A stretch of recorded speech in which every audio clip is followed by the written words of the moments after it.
Hello বন্ধুরা, আশা করি আপনারা সবাই খুব ভালো আছেন। আমিও খুব ভালো আছি। তো বন্ধুরা, প্লিজ যারা আমার চ্যানেলটাকে এখনও অবধি সাবস্ক্রাইব করেননি, প্লিজ সাবস্ক্রাইব করে দেবেন, কমেন্ট, লাইক, শেয়ার করে দেবেন। আর আমার ফেসবুক ফ্রেন্ডরা তারাও আমার ইউটিউব চ্যানেলটাকে একটুখানি সাবস্ক্রাইব করে দেবেন। যাই হোক, আমি বাজারে গেছিলাম, শিব পুজোর দিনকেই বাজারে গেছিলাম রাত্রিবেলায়। আমি শিবের উপোস করেছি বলতে উপোস করে জল ঢেলে তারপরে খাবার দাবার খেয়েছি। তারপরে বাজারে গেছিলাম, বাজারের অবস্থা পুরো ফাঁকা। কেন বলুন তো?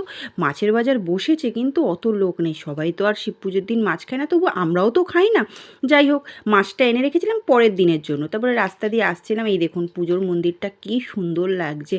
তারপরে দাঁড়িয়ে একটু নমস্কার করে নিলাম ঠাকুরকে। নমস্কার না করলে হবে? আর শিব পার্বতীর মানে মূর্তিটা এত সুন্দর লাগছিল কি বলবো। তারপরে একটু সবজি নিলাম হচ্ছে আজকের জন্য ফুল, মানে আজকের বলতে বৃহস্পতিবারের জন্য ফুল নিলাম। তারপরে আমার মেয়ে ফোন করে বলল, মা পুচকা নিয়ে এসো। তো অনেক দিন পর বললো বলে তাই একটু পুচকা নিয়ে আসলাম। আর ওই যে পাঁপড়গুলো না ছোটোবেলায় খুব খেতাম। একটা পাঁপড় পাওয়া যেত না লম্বা লম্বা আঙ্গুলের মধ্যে ঢুকিয়ে, তো 10টা আঙ্গুলে পাঁপড়গুলো ঢুকিয়ে অনেকক্ষণ বসে তারপরে গিয়ে খেতাম। তারপরে বাড়িতে এসে চাউমিন রান্না করলাম, ভেজ চাউমিন। রাস্তার চাউমিন আমার না অতটা দোকানের চাউমিন ভালো লাগে না, নিজের হাতে চাউমিন করে খেতে আলাদাই।